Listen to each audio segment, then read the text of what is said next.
Cuando vamos a reflexionar acerca del texto bíblico, la palabra de Dios, es importante que tomemos en cuenta algunos aspectos. Por ejemplo, cuando tomamos un versículo, no debemos solamente tomarlo aislado, sino que tenemos que tomar en cuenta el contexto, el lugar, en qué tiempo y a quiénes se le dijo. Esto es importante y clave cuando queremos hacer ya sea un sermón, un estudio, una predicación o incluso cuando queremos hacer un devocional. No podemos aislar versículos bíblicos. Como un breve paréntesis, una de las maneras de abordar el estudio de la palabra de Dios que a mí personalmente considero mejor es la teología bíblica. La teología bíblica intenta o hace todo lo posible por conectar ambos testamentos como una línea continua. Tomando esto en cuenta, vamos a hacer algunas reflexiones basadas en el libro de Lucas capítulo 9. Esto es Café Teología y esto es un expreso doble. Comenzamos.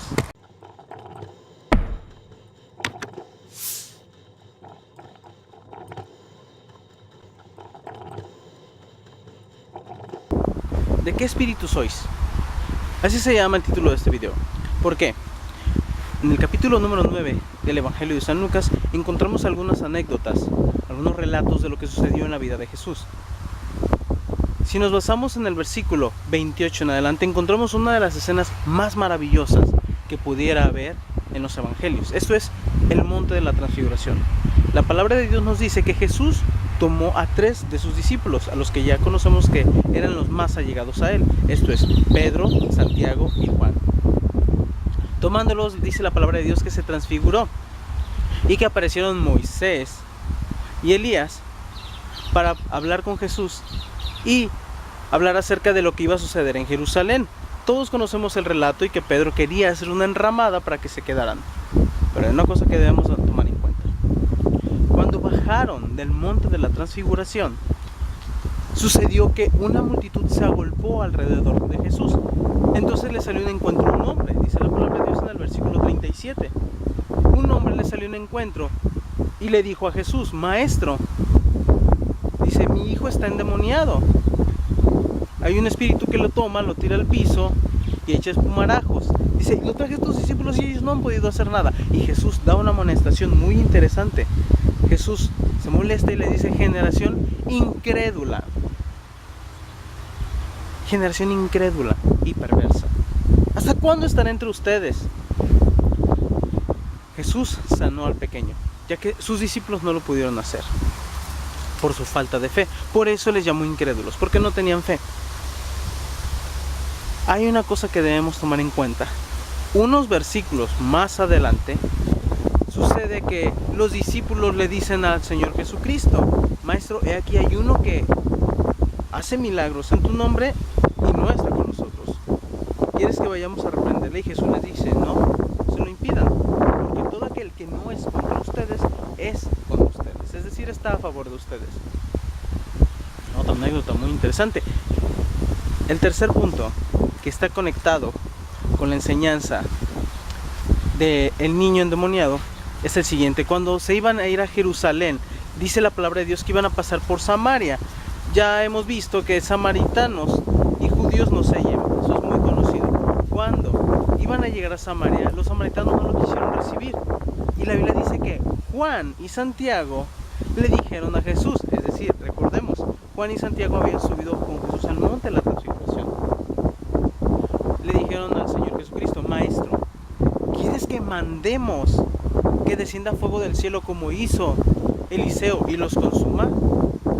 Y Jesús les dice: ustedes no saben de qué espíritu son, porque el Hijo del Hombre no vino a perder las almas de los hombres, sino a salvarlas. Y de estos versículos vamos a reflexionar. Es interesante cómo que después de haber descendido del monte de la transfiguración y ver a Jesús glorificado, por así decirlo, no hubieran sido capaces de sanar a un niño enfermo. Podrás decirme, pero ese niño quería que lo sanaran los otros discípulos. Sin embargo, ellos no dijeron nada. En ningún momento dijeron: Maestro, nosotros lo vamos a sanar. Ellos simplemente callaron. Es interesante cómo es que los discípulos tenían más fe porque se necesitaba fe para mandar que fuego descendiera del cielo. Se necesitaba fe para lograr un milagro de esa magnitud. Tenían más fe para mandar a matar a unos samaritanos que para salvar a un pequeño. Tenían más fe para mandar a matar a sus enemigos de una manera milagrosa que para salvar a un joven inocente que incluso era de su misma religión. El pequeño era judío. Es interesante cómo es que en ocasiones, y no es parte de la reflexión, es parte de la reflexión esto. Es interesante cómo es que en ocasiones somos más prestos a lo negativo que a lo positivo. En ese sentido, ellos estaban más prestos a combatir a sus enemigos que a amar a su prójimo o amar a sus semejantes, cuando Jesús en realidad mandó también que amáramos a los enemigos. Por eso Jesús les dice, a mi parecer creo que por eso Jesús les dice: ustedes no saben de qué espíritu son. O sea, no entienden, no tienen fe para salvar a un pequeño, pero sí tienen fe para mandar a matar a otros. Tienen más fe para la muerte que para la vida. El otro punto de reflexión es cuando los discípulos le dicen a Jesús que hay uno que no está con ellos y sin embargo está haciendo milagros. En ese sentido, los discípulos estaban queriendo ser exclusivistas. Ellos querían, pareciera, y no puedo decir que es lo que ellos estaban pensando, pero parecía que querían tener el monopolio. Ellos querían tener el monopolio de Jesús. Si Él no está con nosotros, entonces que no haga milagros en el nombre del Señor. Muy probablemente Jesús no quería que ellos cayeran en el error de los fariseos que combatían tanto a Jesús. ¿Cuál error? En el libro de Lucas vemos uno de ellos, la mujer encorvada. En el libro de Lucas se nos muestra que cuando la mujer viene con Jesús en la sinagoga en día sábado para ser sanada, los fariseos les dicen: en cualquier otro día de la semana pueden venir y ser sanados, no lo hagan en el día de reposo. Probablemente Jesús no quería que los discípulos cayeran en ese mismo error de decidir cuándo se va a hacer un milagro, quién va a hacer el milagro y a quiénes se les van a hacer el milagro. Jesús nunca quiso que sus discípulos, y no quiere que nosotros, que sean exclusivistas. Ahora, ¿por qué podemos reflexionar de esto? Porque esto se sigue dando actualmente.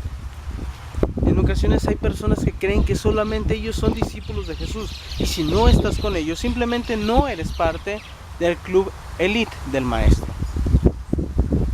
Y el Señor mostró a través de esas enseñanzas que Él no estaba interesado en que las personas o sus discípulos fueran exclusivistas, sino que permitieran que se le hiciera el bien al prójimo y que se hiciera en su nombre. Porque esa persona echaba fuera los demonios en el nombre de Jesús. Porque en aquel tiempo había muchos otros exorcistas. No eran los únicos, pero en el nombre de Jesús lo hacían los discípulos, y en este caso ese personaje que aparece también en otro evangelio. Jesús no quería que fueran exclusivistas.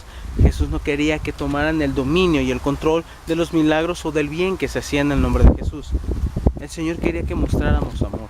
Y sobre todo, no digo que ellos pensaran esto, pero de repente pareciera que los discípulos creían que había más gloria para Dios, o que Dios se glorificaba más en el hecho de un milagro que iba a hacer descender fuego del cielo espectacularmente y matar a unos,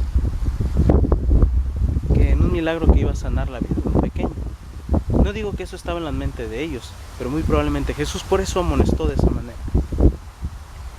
Debemos entender que actualmente Dios no es más glorificado por el hecho de que condenemos a alguien como hereje, sino que, como lo enseñan las Escrituras a través de las cartas del apóstol Judas, la carta del apóstol San Pedro, de Santiago y de Pablo, que en realidad invitemos a que los que se oponen al arrepentimiento y que los instruyamos.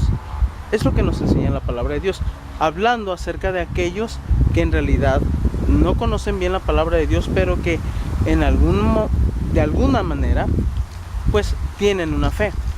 La palabra de Dios nos enseña a instruirlos, no a condenarlos, hablando de creyentes, no hablando de personas que en realidad sí son herejes porque se cree en Dios, que los hay en realidad.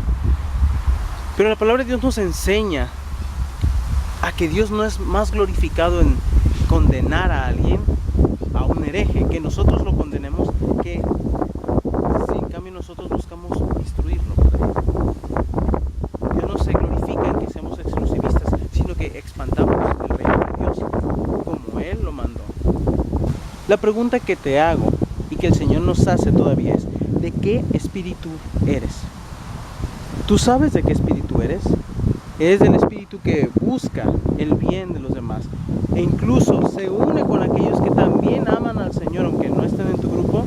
¿O eres del espíritu de aquellos que busca la muerte de tus enemigos, o de quienes te hacen mal, o de quienes tal vez no piensan como tú, o de quienes tal vez no quieren aceptarte?